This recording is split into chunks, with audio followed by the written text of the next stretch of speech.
बच्चों आज हम क्लास 9th की कोऑर्डिनेट ज्योमेट्री को समझते हैं। तो क्लास 9th की जो है कोऑर्डिनेट ज्योमेट्री क्या है इसको ज़रा सा समझते हैं। तो इसमें क्या होता है कोऑर्डिनेट ज्योमेट्री में, इसमें दो एक्सिस होती हैं, एक होती है एक्स एक्सिस, एक होती है वाई एक्सिस। तो ये कहलाती है बेड़ी वाली लाइन एक्स एक्सिस कहलाती है, और जो खड़ी वाली लाइन है कहलाती है वाई एक्सिस। ठीक है, एक्स एक्सिस और वाई एक्सिस होती है ये दोनों। ठीक, तो अगर जो इसको बनाया जाए तो यहाँ पर चार क्वाड्रेंट हो गए, फर्स्ट, सेकेंड, थर्ड और फोर्थ। ये चार होते हैं क्वाड्रेंट, क्वाड्रेंट, चार क्वाड्रेंट होते हैं। ठीक है, तो इसमें होता क्या है कि जब हम एक्स एक्सिस से ऊपर जाते हैं तो हमेशा प्लस में होते हैं हम। ठीक है, एक्स एक्सिस से जब ऊपर जाएंगे तो हमेशा वैल्यू हमेशा प्लस में ही होगी, और जब एक्स एक्सिस से नीचे जाएंगे तो वैल्यू हमेशा माइनस में आएगी। ठीक है, और वाई एक्सिस से अगर जो राइट तरफ जाएंगे तो वैल्यू हमारी आएगी प्लस में। ठीक है, और वाई एक्सिस से लेफ्ट तरफ जाएंगे तो वैल्यू आएगी हमारी माइनस में। इतना आप जान लीजिए पहले। ठीक है, तो आपको कोऑर्डिनेट ज्योमेट्री अच्छे से समझ में आ जाएगी।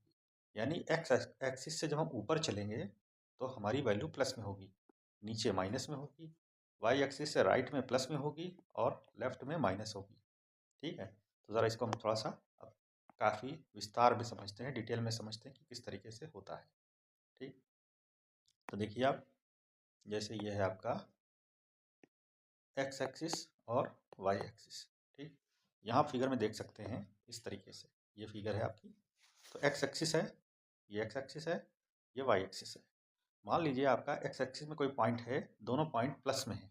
ठीक है, जैसे ले लिया +2 और +2, तो एक्स भी +2 है और वाई भी +2 है। अच्छा, एक्स एक्सिस पे जो वैल्यू होती है, यानी एक्स एक्सिस ये है, इस पे जो वैल्यू होती है उसको हम कहते हैं एब्सेसा। ठीक है, ABSCISS एब्सेसा कहलाती है। इसको हम एक्स की वैल्यू लेते हैं, और ऑर्डिनेट कहलाती है वाई की वैल्यू। ऑर्डिनेट, ये वाई की वैल्यू कहलाती है। ठीक है, तो मान लीजिए एक्स की वैल्यू 2 है और वाई की वैल्यू भी 2 है प्लस में, तो ये फर्स्ट क्वाड्रेंट में आपके आ जाएगा। ठीक है, मान लीजिए दोनों की, एक की वैल्यू -2 है और दूसरे की है +2, तो ये सेकेंड क्वाड्रेंट में आ जाएगा।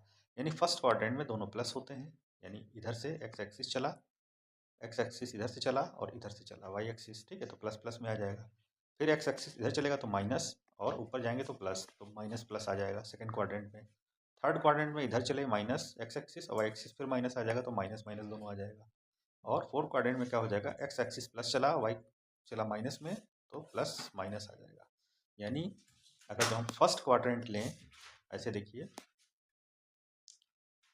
यानी फर्स्ट क्वाड्रेंट में वैल्यू दोनों प्लस में आती है, सेकंड क्वाड्रेंट में वैल्यू माइनस प्लस में आती है, थर्ड क्वाड्रेंट में दोनों माइनस में आती है, फोर्थ में दोनों प्लस में आती है।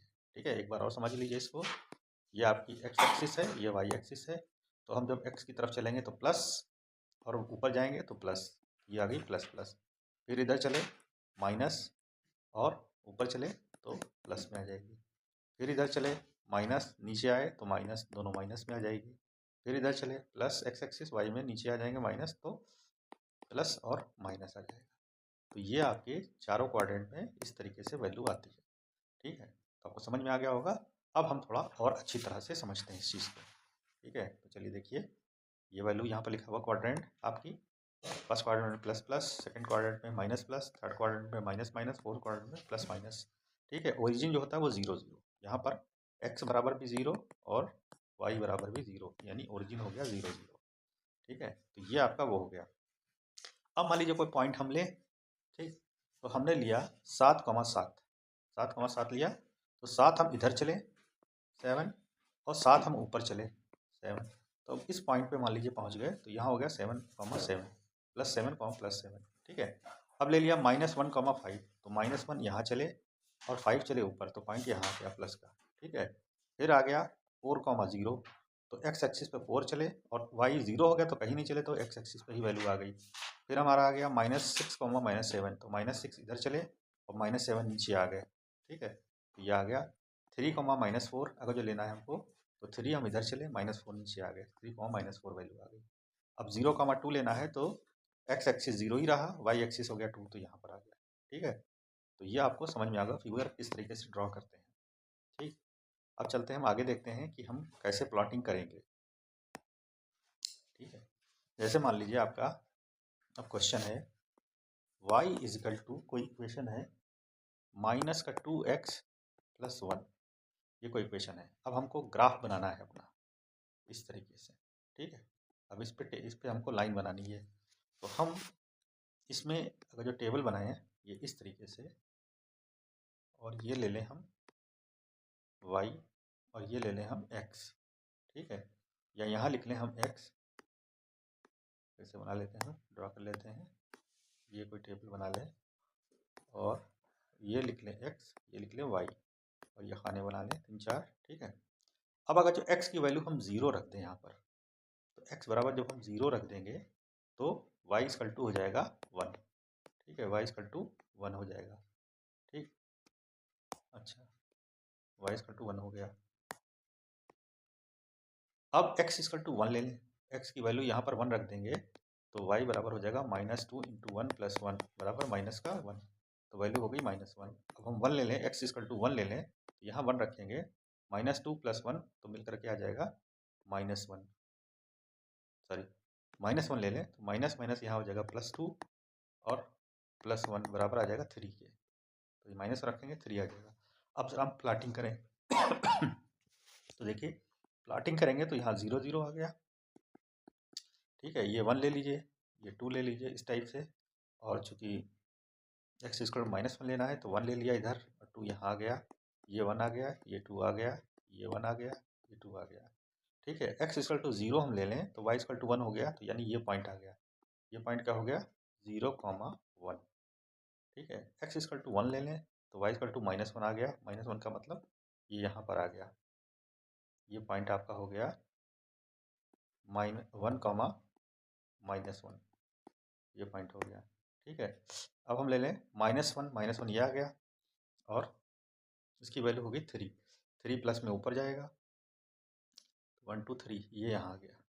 ठीक है, -1,3, तो 3 पॉइंट हमारे बने, एक ये बना, एक ये बना और एक ये बना।